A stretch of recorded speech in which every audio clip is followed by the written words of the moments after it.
इन्हीं बंजर खेतों में कुछ साल पहले तक कई किस्म की फसलें उगाई जाती थी और न जाने कितने वर्षों तक इन खेतों ने कितने ही पेट पाले। लेकिन अब आंखों के सामने देखते ही देखते ये खेत भी बंजर हो गए।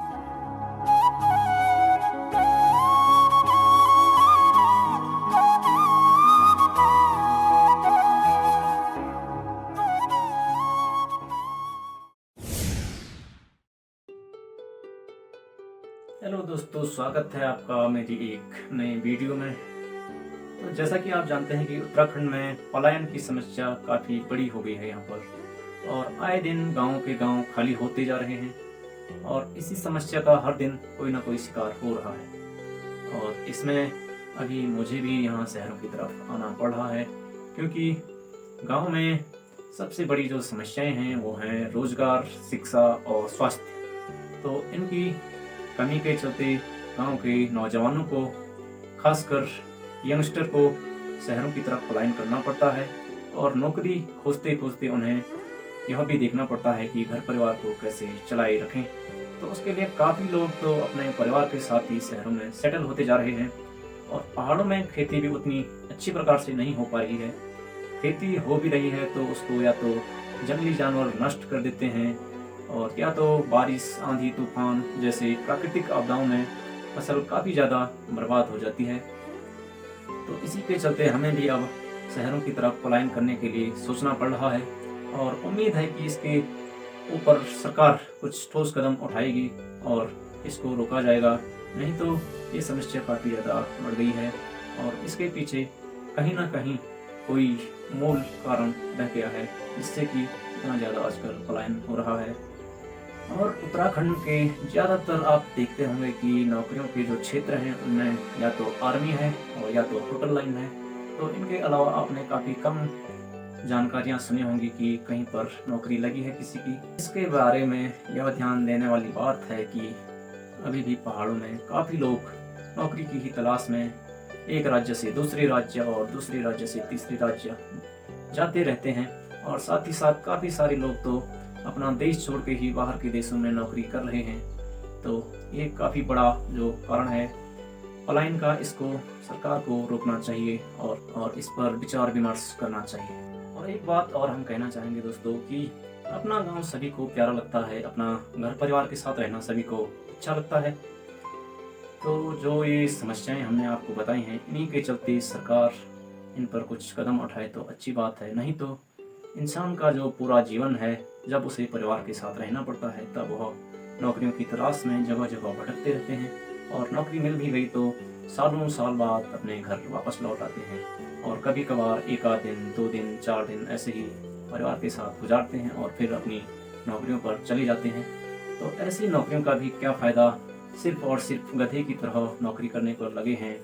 परिवार ऐसे ही छोड़ रखे हैं लोगों ने, और अपनी नौकरी करने के लिए काफ़ी दूर दूर लोग यहाँ पर प्रयास कर रहे हैं और कुछ नौकरियाँ कर भी रहे हैं। लेकिन दोस्तों, ये सोचने वाली बात है कि इंसान जिनके लिए कमाता है, जिनके लिए सब कुछ करता है और उन्हीं के साथ नहीं रह पाता है, उनसे काफ़ी मीलों दूर, कोसों दूर रह पाता है, अपनी सभ्यता संस्कृति के साथ नहीं रह पाता है, और जब रहने का उसका समय आता है तब तक वह बूढ़ा हो जाता है। पूरा जो उसका जीवन है वह पैसे कमाने में ही बीत जाता है। तो ऐसा जीने में भी क्या फ़ायदा है, ऐसी नौकरियों का भी क्या फ़ायदा है जिनसे कि अपने परिवार के साथ रह ना सकें।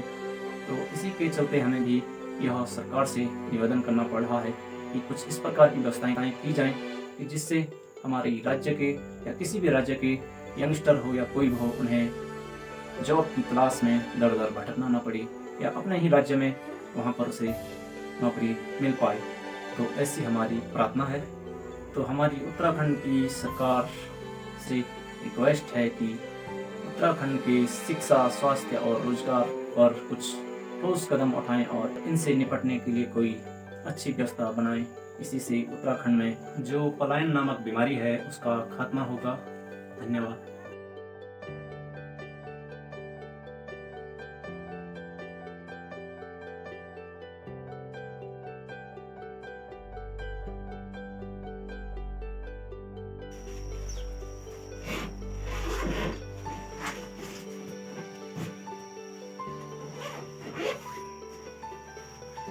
तो ये हो गया हमारा बैग तैयार और अब हम चलेंगे। चलिए फिर।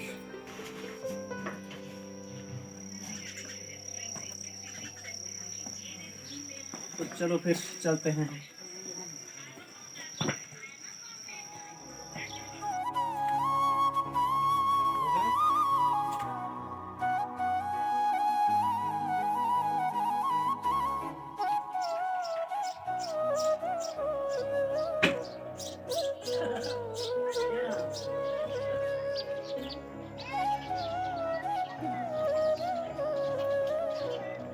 Itu kami kapan pak?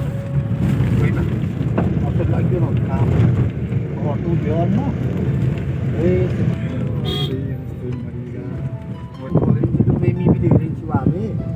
वो भी बेने बेने तो ना मैं डॉक्टर का अपॉइंटमेंट करता है।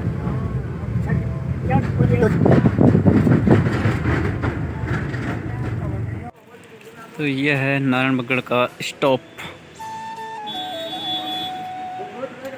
अभी हम नारायणगढ़ मार्केट में हैं और यहाँ से अब देहरादून के लिए चलेंगे। तो ये गाड़ी यहाँ पर है हमारी और ये आगे करणपड़िया के लिए रोड यहाँ से आगे को लग गई है।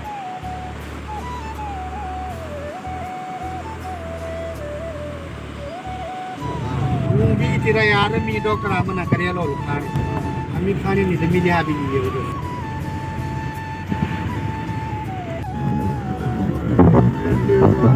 इसलिए यहाँ पे राम भगवान ने तपस्या करी। अकेला एक यही मंदिर है पूरे विश्व में जहाँ राम का अकेला मंदिर है। यहाँ राम की अकेला मूर्ति। हाँ अकेले मूर्ति भगवान राम यहाँ की ये कहानी है। दाव तो रखो मैंने तब पढ़ा मैंने यहाँ का क्या शहर पे हनुमान जी ना महापुराण 18 पुराण के रखना वेद व्यास जी ने करी वो भगवान के अवतार है। अब वाल्मीकि जी ने रामायण के रचना करी। ताकि पे ताब पार गई समझे तो मारू तनु माछाई चाणी छी। अच्छा तो ताना है ऐसा हम जुला ले हैं तुम्हें मां बतूनी। अच्छा होता मुझे ये संगम अच्छा ठंडों पे ये भागीरथी है यम गंगा नदी हुई ना ये तरफ ये तीर तरफ भागीरथी है और ये हमारे अलकनंदा यम गंगा नदी बनी हुई है। यम में बनी हुई गंगा नदी हाँ बहु तो है वो। यहाँ से गंगा का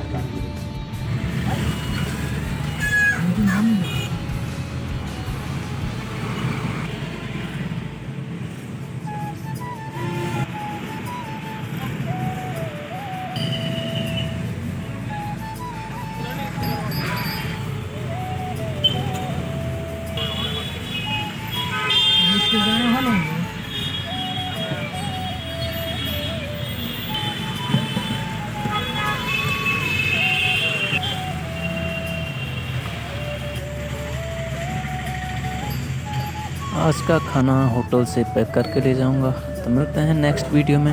सी यू अगेन। तो चैनल को जरूर सब्सक्राइब करें और वीडियो को लाइक करना मत भूलें। सब्सक्राइब का बटन वीडियो के नीचे पर दिखाई दे रहा होगा आपको। धन्यवाद।